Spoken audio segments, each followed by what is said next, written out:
How you guys doing today? It's Anthony Gangi, host of Tier Talk, and I want to do one last discussion on the Parkland active shooter in Florida.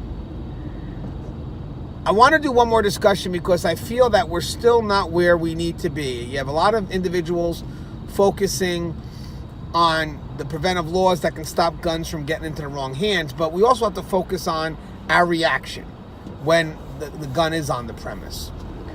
And, we've had some great dialogue on that. We talked about arming teachers. We covered a couple of things. Remember, arming teachers to defend their position. And again, nothing's 100%. Actually, even what the politicians are pushing, the left, the right, the extremes of both sides, that's not where the answer is. The answer is somewhere in the middle. And again, there's not a commonality or a catch-all. And you're going to have a million what-ifs that are going to shut down any solution you have.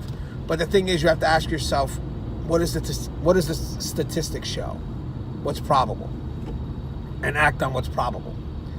So when we talk about policies, we have policies for fire drills, policies for active shooter, policies for bomb threats. And I think that these policies work in isolation of each other.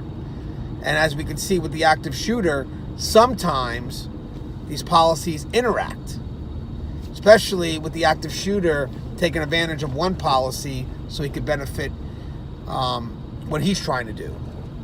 In this case here, he pulls the fire alarm, causes everybody to come to a centralized area because that's what policy states.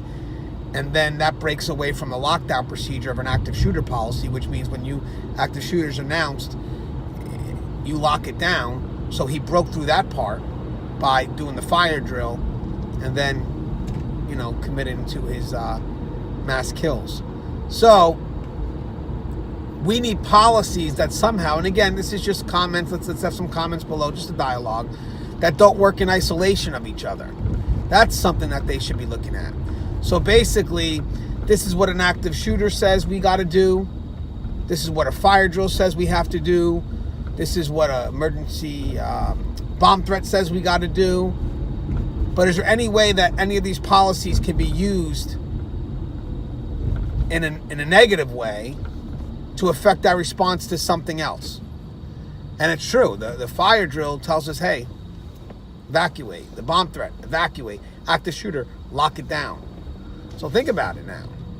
I'm going to commit to an active shooter. Well, guess what's going to happen? I'll pull the fire drill, have you guys all come out to me.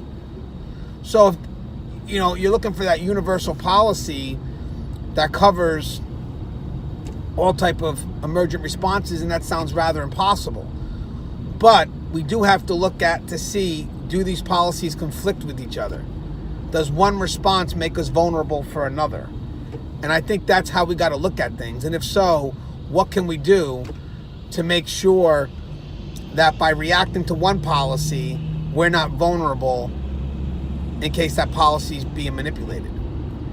So I think this is going to be great dialogue, and I think it's something that's not being discussed.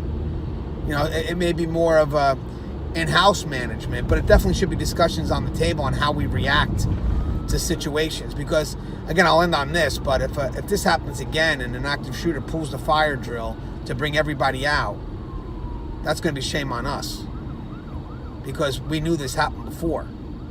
So what have we done to change our response? And I think it's something that we need to start looking at. As always, guys, love you guys. Stay safe. And the show is Tier Talk. Please like, interact, engage, and subscribe. Love having these comments. Love having these dialogues. I think, honestly, these dialogues help us.